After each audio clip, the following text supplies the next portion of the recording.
Hello, my name is Hugh Knight and I'm the Fechtmeister of Die Schlachtschule. In this video this evening, what we're going to do is we're going to take a look at the very most basic instruction for somebody just new coming into the school to teach them the ultimately basic kind of things for the longsword. So we're going to start with stance and guard and footwork, and then very briefly talk about one cut. So the first thing we're going to do before we do anything else, though, is we need to know what our swords are. So this is a Fechtschwert. Now you will often hear these called Feder or Federschwert. That's by people who don't know what they're talking about, and it just has become this thing in the Hemorrhoid community. But in period, these were called Fechtschwert. The idea behind this sword is that when you're training, you want to have a sword with thicker edges so that you don't hurt your opponent. But if all you do is take a regular sword and make it thicker, now you have a terribly dangerous weapon. It's like hitting them with a crowbar. So what they did was they narrowed the blade but made it thicker, so it is roughly the same amount of steel as a sharp, and thus it handles much like a sharp does.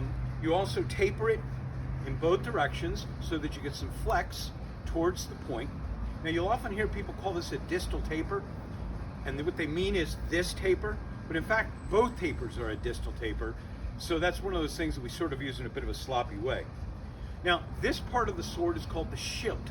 In German that means shield, and the Schild is there, we think, to give strength at the weakest part of the blade. This is where swords tend to break, and so by putting that there you can strengthen it a little bit so it's less likely to break at that weak point. In addition, it allows you to tweak the balance of the sword a little bit, again trying to make it balanced and handle like a real sword. So let's talk about the nomenclature of the sword. A sword can be broken into two parts, the blade and the hilt. The hilt consists of the cross, and you'll often hear this called the quillon, or by the ignorant they'll mispronounce it as quillons, but in fact that term doesn't show up in sword practice until the 16th century. It is the cross, or der Kreuz, they say in German. The grip of the sword, the pommel of the sword, okay? And then in the blade, we have the point and the blade. Now the blade is broken into two parts.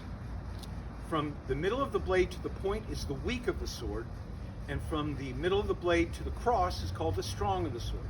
And we'll get to that, why it's called that, in another class. In addition, we have the long edge and the short edge. Now, this is dependent on how you grip the sword. The sword that aligns with your knuckle edge, or the edge that aligns with your knuckles, is called the long edge. And that's because when you cut with it, you have more reach than you do when you cut with the short edge. So it's a longer cut as opposed to a shorter cut. But if I take this sword, now here's my long edge, and I turn it like this, now this is my long edge and this is my short edge. So it's totally dependent on grip. All right, so now that we know the terms for the sword, let's talk about the stance. We only use two stances in the Kunstdiscussions, and one of those is strictly for wrestling. So in longsword, we only have one stance at all. A stance the stance that we use is called die Waage, which means the balance. And if you think of a medieval balance scale with a crossbar and two cups on chains that balance against each other, that's what they're thinking of. It's called that because it's about a balanced position.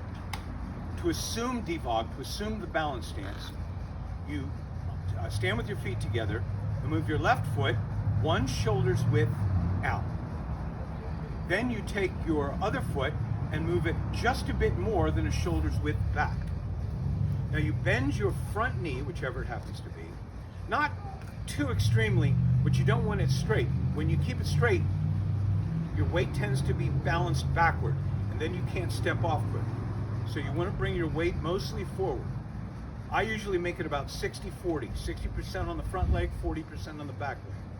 You want the toes of your rear foot to be pointing off at an angle, but not turned out. Watch what happens to my hips. See how my foot is turned out, and so my hips do this. But when I turn my foot forward, now my hips align to the front. And when you're working with a two-handed weapon, you want to be able to move in any direction and to use either side with equal facility and equal reach. But if your hips are turned out like this, you can't work this side as easily or with as much reach as you can on this side. So your foot should not be turned out. It should be here, and there's no exact measure for it, but it should be such that you can comfortably stand with your hips and body square to the front. All right, the second part of a guard, so we have the stance. The second part of the guard is the position of your body, and we've already started talking about that. You want your hips square to the front, you want your upper body square to the front and erect. You're not hunched over, you're not like a modern teenager, you're standing up straight and erect. As a friend of mine used to put it, like a haughty Italian nobleman, right? The last part of the guard is the way you hold your sword. We need to spend some time talking about that, but let's talk about what we do with our feet first. All right, so we have a stance, and we need to know how to move. Now, there are really only three kinds of footwork that we use, but some of them have subgroupings, okay? But the first kind of a step that we use is a passing step. A passing step is just exactly what it sounds like. Move the back foot forward and step. Now, the key to this is that you must not shift your weight off it. If you're back weighted, you're going to find that you have to shift first before you can step. That is a huge tell, a huge, amazing tell. Somebody can look at that and go, he's about to do something. So you want to be balanced forward so that you can simply step. Notice that I'm not doing some kind of weird Asian martial arts swirling step thing. I'm just walking. All the footwork in the clinch dispectans is basically just walking, right? So that's the passing step. Now the next step is really two different ones, and we give them two different names. The first is a gathering step. And in a gathering step, you bring the rear foot forward and then step off with the front foot. Bring the rear foot forward, step off with the front foot. Notice that I do not bring my feet together when I do a gathering step, right? Because this forms what we call a monopod of doom. And you have to remember that wrestling is always an option, and your opponent can come charging in, and if you're not in a good balance position, you're in trouble. So when I step up and I step off. A gathering step is used when you wish to close with your opponent but are not actively attacking. So if I'm winding perhaps in the middle of a winden, I would gather rather than lunging most of the time. A lunge, conversely, is when you step, it's the same footwork, but you step with the front foot first and then the back foot. Now, the biggest mistake that people make when they do a lunge is they reach out with the front foot and pull the back foot up. That is not correct. The correct way to do it, this is an attack. We use this when we want to close distance, keeping the same foot forward, and to do that, drive off the back foot and then pull the back foot back up. And again, I go from balance stance to balance stance, and I can lunge in either direction. I can lunge backward, I can lunge forward. It's the same thing. But in each case, I start in a balance stance and I end in a balance stance. Okay? Same with the gathering step. So that's one or two or three different steps depending on how you want to count them. We're going to call it two for now because the gathering and the balance stance are basically the same thing. The last stance, or footwork that you're going to talk about, is called a triangle step. Now, at a very beginning level, which is where I'm aiming most of this, we don't actually have people do a triangle step very often, but we're going to talk about it just so you understand it. Now, I want you to visualize a circle beside me, okay? I can step anywhere on that circle that I choose. I can step back here, or I can step up there, I can step straight out to the side. All of them can be done as a triangle step. And what I'm trying to do is bring myself into an angle to attack my opponent.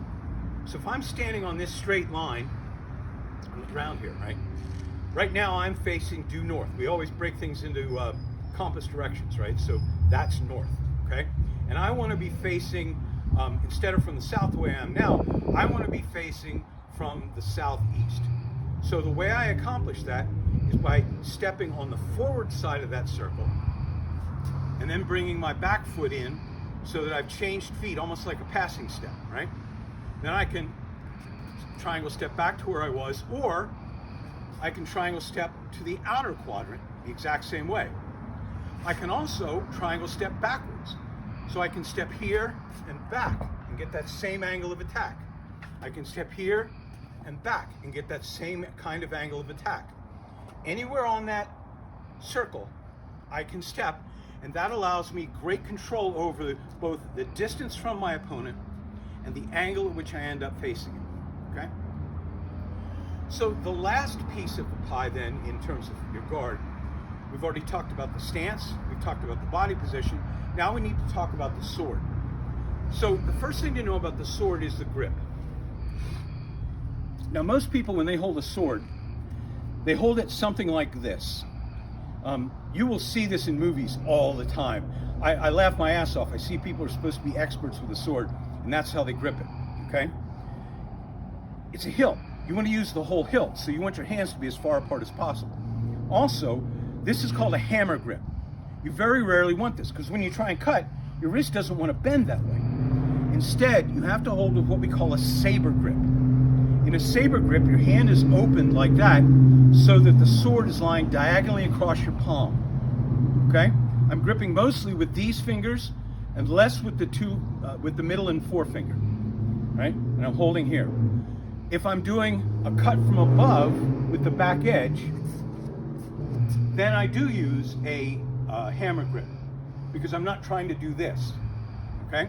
The last kind of grip that we're going to look at is a thumb grip. And this is one that people just get wrong constantly. To form a thumb grip, you put your thumb on the part of the blade just ahead of the cross, and there should be a gap that forms between your hand and your thumb and the blade. My thumb is only touching at the pad of the thumb. It is not lying along the sword. We call this a hitchhiking grip, and this is wrong. You want it like that. There should be an angle showing there. And the reason we do that is because when we're in either ox or flug, which we'll get to in a minute, that allows us to hold with a little bit of reinforcement on the blade that this wouldn't give us, okay? All right, so we talked about stance and footwork, body position, and the way we grip the sword. Now the last element of a guard is how you hold the sword, okay? We have 4 guards that we use, and one thing that's not quite a guard, but is more important than guard sometimes, so we're going to address each of those. The first of the guards that we're going to learn is called vom Tag. Vom means of the, it's von dem, it's a contraction, vom, of the sky or roof. And we don't know which one it really ought to be, to tell you the truth, because it's sort of a lexicological puzzle. But it refers to coming from above, okay? Now, there are 2 kinds of vom Tag shown in the Footwork. And I'm going to show you the one we don't use first. The first one looks like this. And you absolutely do see this in some books, but mostly only the later ones. The earlier sources will often describe it, but they never ever use it. If they want you to take vom Tag, they'll say, with the sword from your shoulder, which is the next version I'm going to show you. They never ever talk about using it that way. They occasionally mention someone who might use it, right? Sometimes they'll say, and if he cuts from above his head, use the Zwerka, right? Or something like that. But they never have you using it, right? Later sources do. We study the early sources, so we don't do that. So to assume vom Tag, take a saber grip and bring the cross up on line with your shoulder. All right? This is a relaxed position. Don't be cranked up. Let your point go back about 45 degrees. All right? Don't let your sword lean off in either direction. You want to keep it pretty much straight, with your cross pointing straight, forward, and up. All right? This is vom Tag. My elbows aren't up. They're not locked into my ribs. It's a comfortable, relaxed position. Okay? To form the second guard, which is called flug, I'm going to move my sword using my left hand and open my right hand. So all I do is grip more firmly with my left, turn the sword, bring it down and execute a passing step, and now I'm in flug. In flug, my hands come back, my body turns. Remember, I always tell you I want you to stand square to the front. With flug, I don't. I want you to turn your shoulder towards your opponent. This is a thrusting guard. Note that my cross is angled out slightly. It's not straight up and down. Note that I'm in a thumb grip. And note that my point is aimed directly at my opponent's face. It's not down like this. And it's not ahead of my body. It's pulled well back. Okay? This is left flug. To assume right flug, and again, I'm going to step back, but you can do the stepping forward or back. I'm going to thrust, turning the sword over as I do so, and then pull back to assume the same position on the other side. And when I do that, look how much my left hand opens up. I'm barely holding the sword at all. I'm just barely touching it, because if I grip it tightly, that tends to make me bring the sword forward, and I want it back here because this is a thrusting guard, right? So from Flug, and again I'm in a thumb grip, my cross is turned out slightly. From Flug, if I wish to assume the next guard, which is Ox, again I'm going to thrust straight forward, then I'm going to rotate the sword again using my left hand. My right hand doesn't do it. My right hand opens, and now not that much, right? It just does this.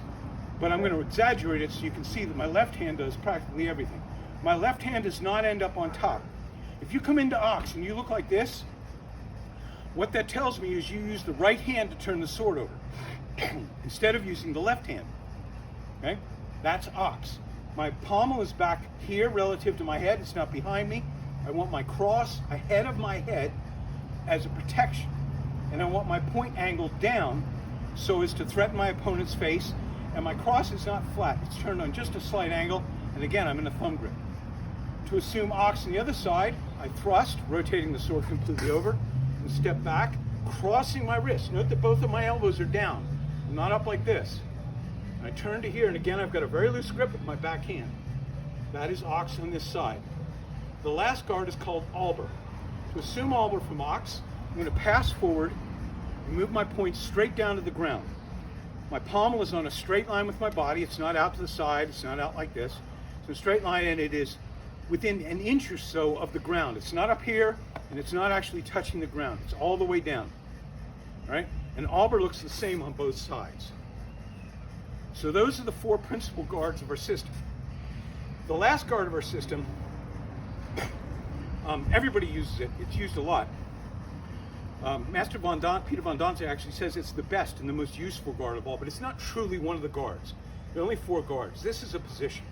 And that position is long point, Langenort. Langenort is with the sword held straight out to the front with just a slight turn to it. Okay?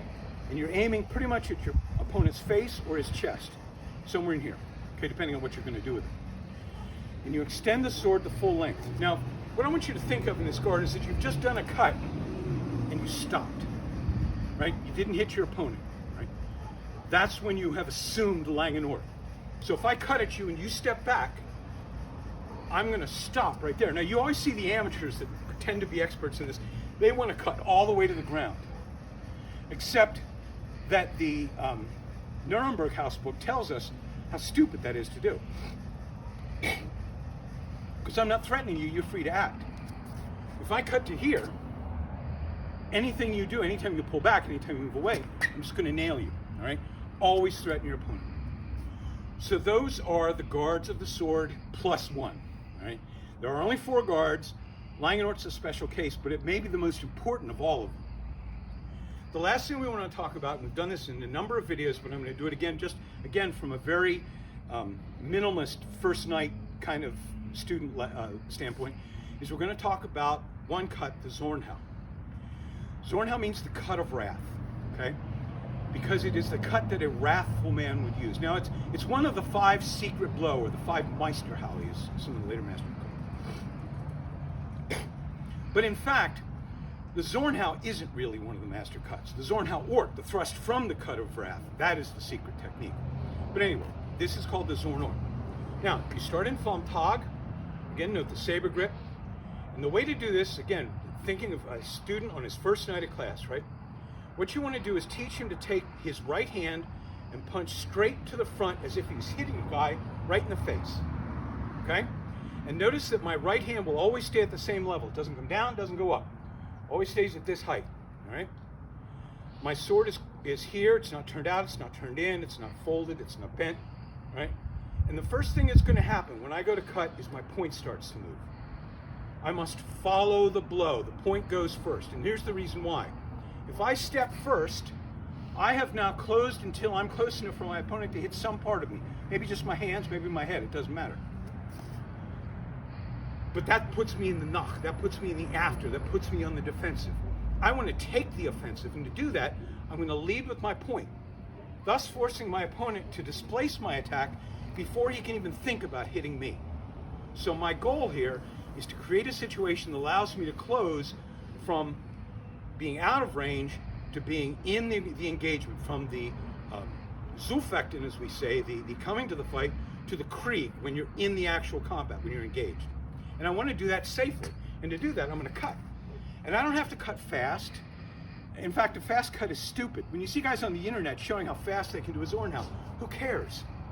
If somebody can't just do this to the fastest cutter on the planet who has to take a full step, man, you got some serious problems with your body connections and your hand speed, right?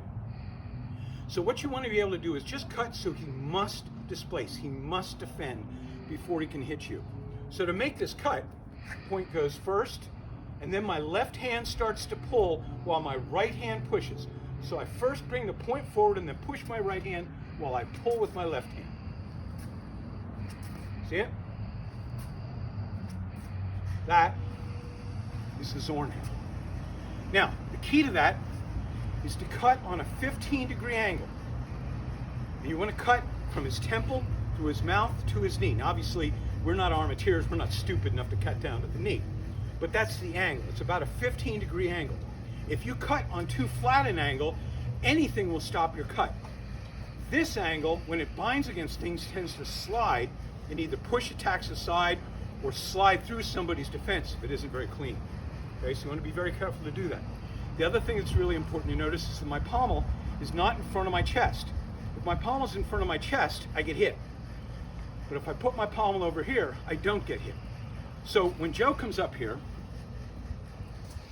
and Joe's going to cut at my head. Now he's going to do it very carefully because I'm going to displace incorrectly.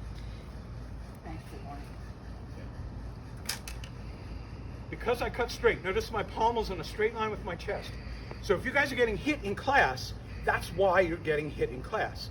But now watch, I'm going to do it correctly, and Joe's going to get hit hard, and it's not going to touch me. And I'm going to hold the sword with just the very tips of my fingers. I'm not even going to do it hard. And he can't hit me. He's trying to. Joe is really trying to hit me in the head. But it's not just possible, it's easy to stop it. Because I'm cutting on that 15-degree angle. I'm cutting, let's do it in slow motion. He cuts, and I wait. I let him come to me, right? Because I don't want to displace the strong of his sword. I want to displace the weak of his sword.